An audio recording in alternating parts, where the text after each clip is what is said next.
Greg Amsinger live in Studio 42 with my good friends Harold Reynolds and Dan Plesac. Was this the last time Tarik Skubal pitched for the Detroit Tigers? Yesterday, I said that the Tigers had to win the next 2 games with Melton's sub-2 ERA on the mound, and they did it. They blew out the Orioles. They had to win this game. Tarik Skubal on the mound against the Baltimore Orioles.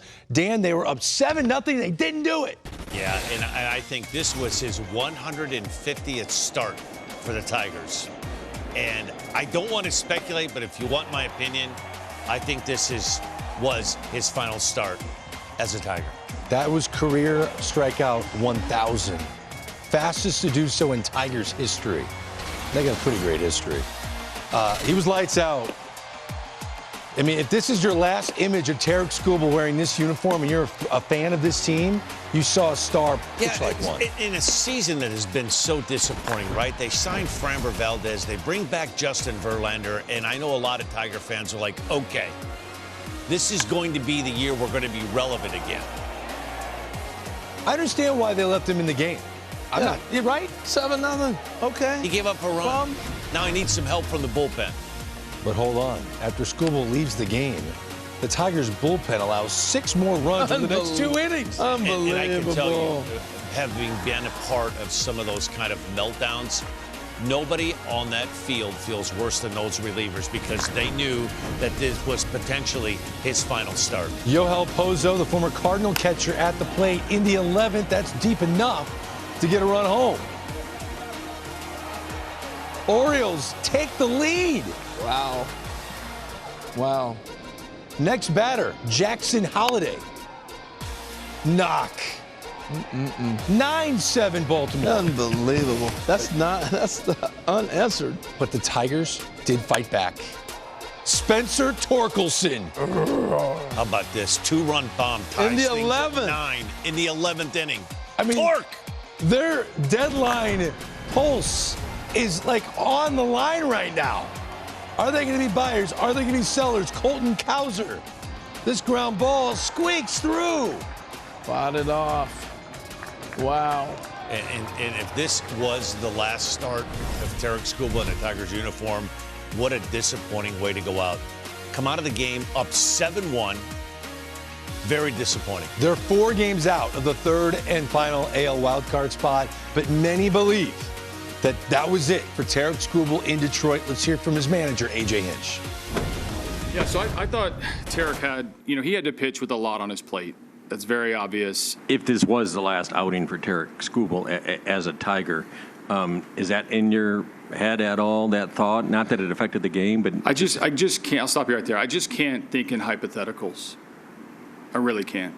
I'll have a ton to say when and if and where and whenever, but I think it's a waste of my time to talk in hypotheticals. It's not what I'm about. How much are you craving just a resolution come August 3rd, one way or another? Is that on your mind? No, I got to play baseball. I think you guys are craving it more than me, and I got to play baseball. I got to, that's my focus, is trying to get a little bit better each and every day. And, when it's my day to toe the mound, I'm going to give it everything I got and go out and compete. And that's all I can really control. The noise outside of that is exactly what it is, which is just noise. I can't let it impact, what I'm trying to do on the mound. I don't even really want to speculate, to be honest. I try to live where I'm at right now, and right now I'm a Detroit Tiger. I don't really want to speculate a ton on what's happening or what the future holds, because I don't know, So, yeah, I understand the questions. I understand, what could happen or what could change a week from now, but, I don't really like thinking like that. It's a tough place to be. When you're on camera, you have a mic in your face, you say certain things that you have to kind of say. I understand AJ and what Tarik said there, but when you go home and you're talking to your family and they're asking you questions, for some reason, I'm sure the answers are a little different, right? And I don't know how you could love this game, follow this game on a daily basis, understand what was at stake, and not recognize that what happened this afternoon was the end of an era. It was the end of an era. It was a game they had to win, and they lost it 7-0. And that's it. What makes it difficult, too, it's a guy that you drafted, you developed, and he's come through your system. That's what makes it so difficult. You acquire a guy via trade or free agency, but when a guy first signs a professional contract with your team, there's always going to be a connection with Tarik Skubal if this was his last game with the Tigers. That's just the way it is. You know, the worst part of it, if you're AJ or if you're Tarik answering questions, you had a 7-0 lead. You know, and that's a bitter taste, especially with AJ. He's hacked off at the fact that they lost this game. And then it's, is Skubal coming back? You going to trade him? You know, that's a tough press conference to have to go through. It'd been nice to sit there and go, hey, we won a big game today. He pitched great. 7-1 victory. We don't know.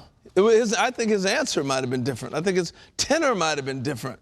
But following that loss, I'm starting to kind of lean with you, Greg, that there is a window of how many games they have to win. They have to be within 3 or 4 games of the deadline to make that decision. And that decision, the sand is shrinking in the hourglass every moment. Last 5 games were played in Detroit against the Royals and the Orioles. Those teams are 2 of the 8 worst in baseball right now.